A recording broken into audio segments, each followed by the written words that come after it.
खबर 2 दिन में 5 से ज्यादा मंदिरों पर हमले से जुड़ी हुई है। लगातार जिस तरीके से घटनाएं घट रही हैं, चिंता वाली बात है। नटोरे में काली मंदिर में संत की हत्या की भी जानकारी मिल रही है। नटोरे वहां पर तरुण चंद्र दास की हत्या की खबर है।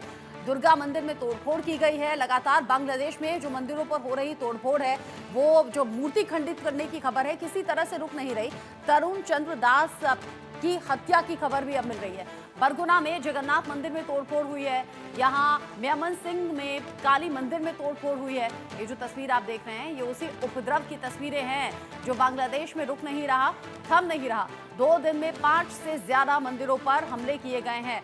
बांग्लादेश में अल्पसंख्यकों को निशाना बनाना, लगातार उन्हें टारगेट पर लेना, मंदिरों को इस तरीके से तोड़फोड़ वहां कर देना, मूर्तियों को खंडित करना, तोड़ना, ये उपद्रवियों के निशाने पर लगातार रहा है। और ये घटनाएं न तो रुक रही हैं, न तो थम रही हैं। मेमन सिंह में काली मंदिर में तोड़फोड़ की खबर है। 2 दिन के भीतर 5 से ज्यादा मंदिर ऐसे हैं जहां पर तोड़फोड़ हुई है, मूर्तियों को खंडित कर दिया गया है।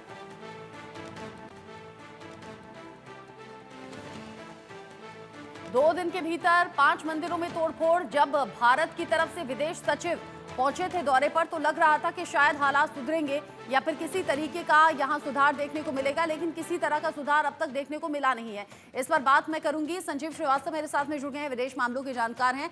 मेजर जनरल रिटायर्ड अनुज माथुर सर मेरे साथ में है डिफेंस एक्सपर्ट के तौर पर, और साथ ही साथ group captain retired U K Devnath sir मेरे साथ में जुड़े हुए हैं डिफेंस एक्सपर्ट के तौर पर। आप सभी का बहुत बहुत स्वागत। मेजर जनरल माथुर, पहला सवाल मेरा आपसे, बांग्लादेश में जो हालात अभी बने हुए हैं, जब विदेश सचिव दौरे पर पहुंचे थे तो लग रहा था कि भारत अपना स्टैंड रख रहा है, भारत से बात हो रही है। उधर बांग्लादेश से डेलीगेशन यहां विजय दिवस मनाने के लिए पहुंचा था, बात कर रहा था। वो तस्वीरें अच्छी थी, सुकून वाली थी, लेकिन जो असल में हो रहा है वो तो बड़ा बेचैनी भरा है। 2 दिन के भीतर 5 मंदिरों में तोड़फोड़, लगातार हिंदू निशाने पर। रचना, देखिए, ये जो हरकतें बांग्लादेश में हो रही हैं, जो हालात बांग्लादेश के बने हुए हैं, उसके पीछे पूरी तरह से जमात इस्लामी और इस्लामिक कट्टरवादियों का हाथ है। जब आप रेडिकल इस्लाम की बात कर रहे हैं, रेडिकल इस्लामिस्ट की बात कर रहे हैं, उस समय उनको किसी प्रकार का लॉजिक समझ में नहीं आता है।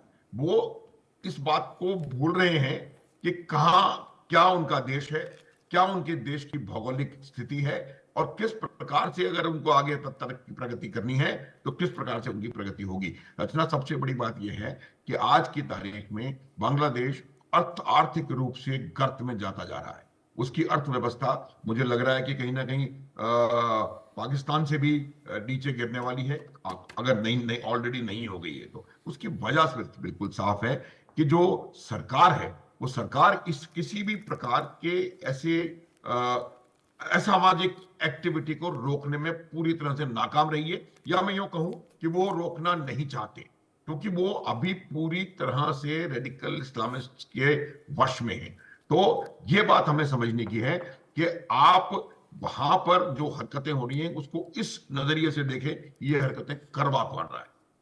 मैं इतना बता सकता हूं आपको कि जैसे मालदीव में कुछ दिन पहले आपने देखा था, उन्होंने भी कुछ सिर उठाने का प्रयास किया और कुछ दिनों बाद चले आए भारतवर्ष में। तो मुझे लगता है कि ये इस्लामिक इनको रेडिकल्स को रोकने की आवश्यकता है। भारत को कड़ा रुख अपनाना पड़ेगा। कड़ा रुख अपनाने के लिए मैं बता रहा हूं, उसके लिए जरूरी नहीं है मिलिट्री इंटरवेंशन। मिलिट्री इंटरवेंशन अलग अलग चीज होती है। कड़ा रुख अपनाने के लिए उनके ऊपर कूटनीतिक दबाव डाला जाए, उनके ऊपर आर्थिक रूप से सैंक्शंस तो मैं नहीं कहूंगा, लेकिन उनके ऊपर दबाव डालने की आवश्यकता है, ताकि वो इस प्रकार की हरकतों के खिलाफ एक्शन नहीं। उनकी सेना कोई काम नहीं कर रही, उनकी पुलिस कोई काम नहीं कर रही। इनफैक्ट कभी कभी तो ऐसा लगता है कि सेना और पुलिस उन आतंकवादियों के साथ, उन दहशतगर्दों के साथ मिली हुई है। एकदम ठीक आपने कहा। और अगर इनकी शय नहीं होती तो बांग्लादेश में ये हालात होते नहीं। आप यूके देवनाथ सर, जो हालात अभी के बने हुए हैं, बांग्लादेश तो ये बेहतर तरीके से जानता है कि उसकी आजादी में हिंदुस्तान का क्या रोल रहा और हिंदुस्तानी सेना ने कैसे मोर्चा संभालते हुए बांग्लादेश को आजादी दिलाई। अब उसी सेना से कैसे पंगा ले सकता है, उसी भारत से कैसे पंगा ले सकता है बांग्लादेश? और क्या ये सिर्फ और सिर्फ पाकिस्तान और चीन की तरफ पुश करने की वजह से है? जी हाँ रचना जी, मैं आपको थोड़ा पृष्ठभूमि बताता हूँ। बांग्लादेश में 2 तरह के बांग्लादेशी होते हैं मूलतः। एक वो बांग्लादेशी हैं जिनके जो कि सदियों से वहां रहते आए हैं, जिनके नाना दादा दादी परदादा वो बांग्लादेश में ही थे। ये जो बांग्लादेशी होते हैं ये एकदम थोड़ा हिंदुओं के साथ इनका कोई बैर नहीं होता है, खास तौर पर कोई। दूसरे तरह के जो बांग्लादेशी हैं बांग्लादेश में, वो ऐसे बांग्लादेशी हैं जो कि भारत से बिहार से खास तौर से पार्टीशन के समय में बांग्लादेश चले गए थे, बहुत बड़ी तादाद में गए। तो होता यह है कि बांग्लादेश में कि जो ओरिजिनल ऐसे बांग्लादेशी जिनके कि दादा दादी नाना नानी पुरखों से बंगाली बोलते आए हैं, वो तो रिलीजियस कट्टरपंथी का रास्ता नहीं अख्तियार करते। वो असल में दुर्गा पूजा, काली पूजा, सरस्वती पूजा, लक्ष्मी पूजा में आके पार्टिसिपेट भी करते हैं। पंडालों की डेकोरेशन का काम अगर आप बांग्लादेश में जाएंगे, मूर्ति बनाने का काम ये सब बांग्लादेशी करते हैं। पंडाल की डेकोरेशन का काम ये सब बांग्लादेशी करते हैं। वहाँ जो भोज होता है उसका जो इंचार्ज होते हैं या कॉन्ट्रैक्ट लेता है, ये सब बांग्लादेशी होते हैं। ये बंगाली बोलते हैं। लेकिन बिहारी मुस्लिम्स जो कि गए थे बांग्लादेश में 1947-48 या उसके बाद में 1971 तक, ये लोग मूलतः इनके नाना नानी दादा दादी हिंदी भाषी थे, वो बंगाली नहीं बोलते थे। ये इन लोगों ने, ये लाखों की तादाद में, अब तो करोड़ों की तादाद में बांग्लादेश में हैं, इन लोगों ने बांग्लादेश में जाने के बाद बंगाली सीखी है।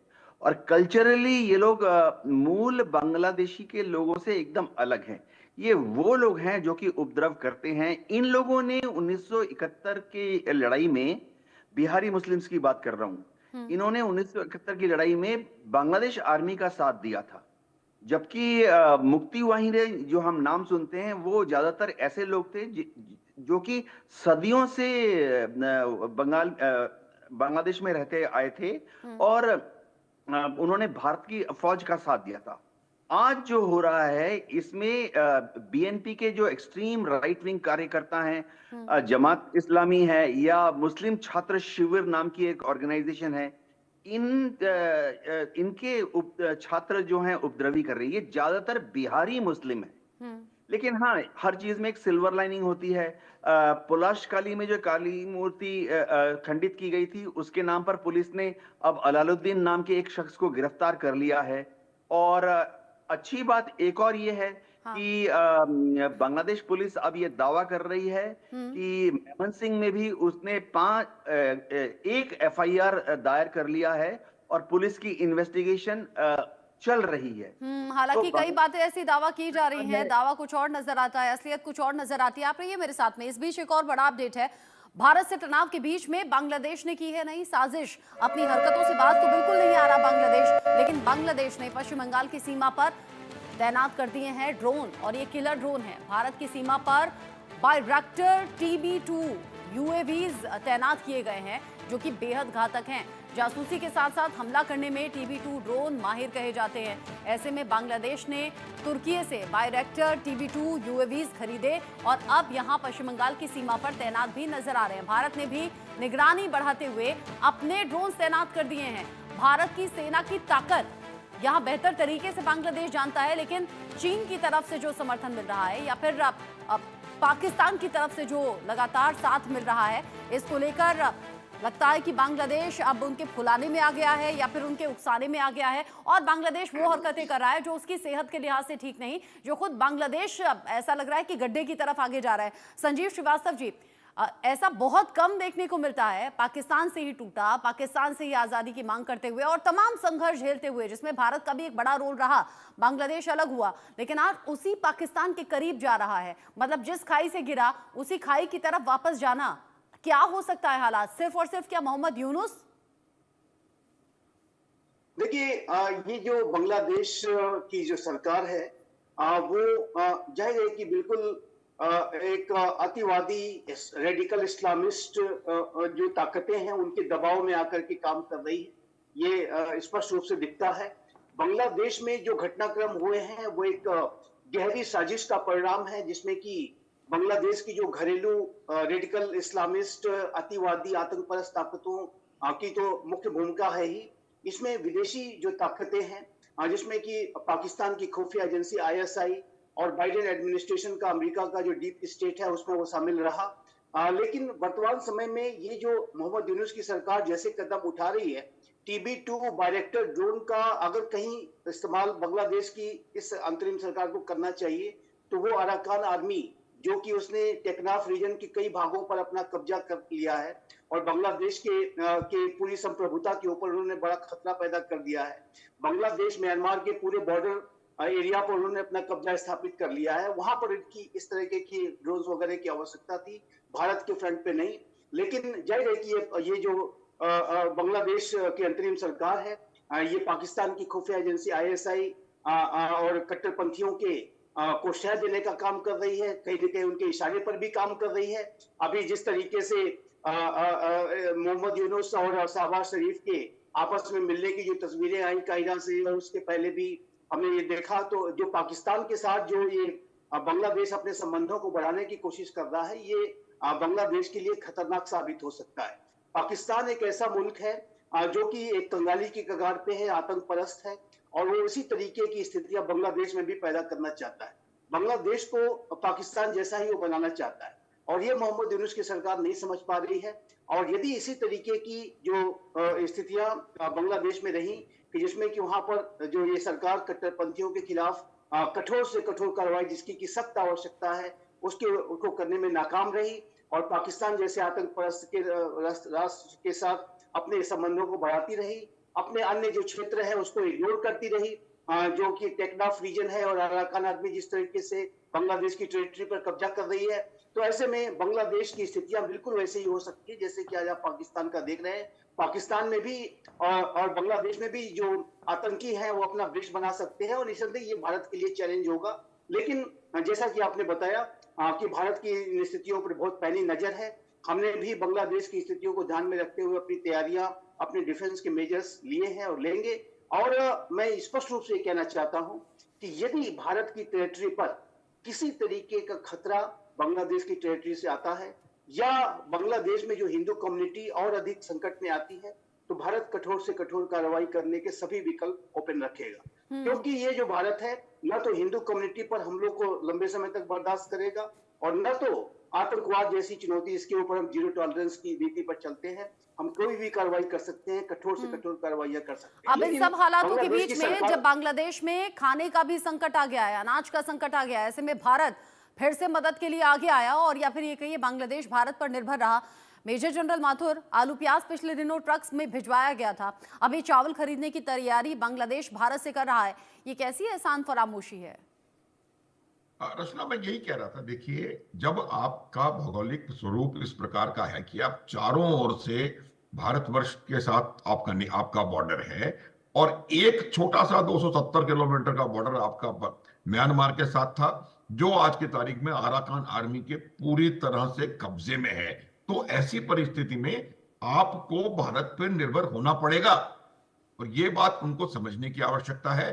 क्योंकि अगर आप देखिए, कहां से, कहीं और से अगर वो लेना चाहते हैं, कहां से आएंगे, किस प्रकार से वो वहां पर व्यापार करेंगे, किस प्रकार से आर्थिक रूप से प्रगति करेंगे, ये बिल्कुल उन्होंने, ये लाइन हम कई बार बोल चुके हैं रचना, आपके चैनल पे, आपने भी कही है, विनाश काले विपरीत बुद्धि। बांग्लादेश का बहुत हालत खराब होने वाली है, और इसकी पूरी तरह इसकी एकमात्र वजह पाकिस्तान की ISI और चीन के द्वारा दी गई शय। चीन का ये लोग समझ नहीं पा रहे हैं कि चीन का कोई धर्म ईमान नहीं है। चीन सिर्फ अपने इंटरेस्ट देखता है, और अपने इंटरेस्ट के लिए किसी भी देश में, अपने इंटरेस्ट के लिए चालबाजियां चलता है, लेकिन उसकी चालबाजियों को ना तो पाकिस्तान समझ पाया, ना बांग्लादेश समझ पाया, या फिर ये कहिए आंखों पर पट्टी बांधी है जिसमें समझना चाहते नहीं है।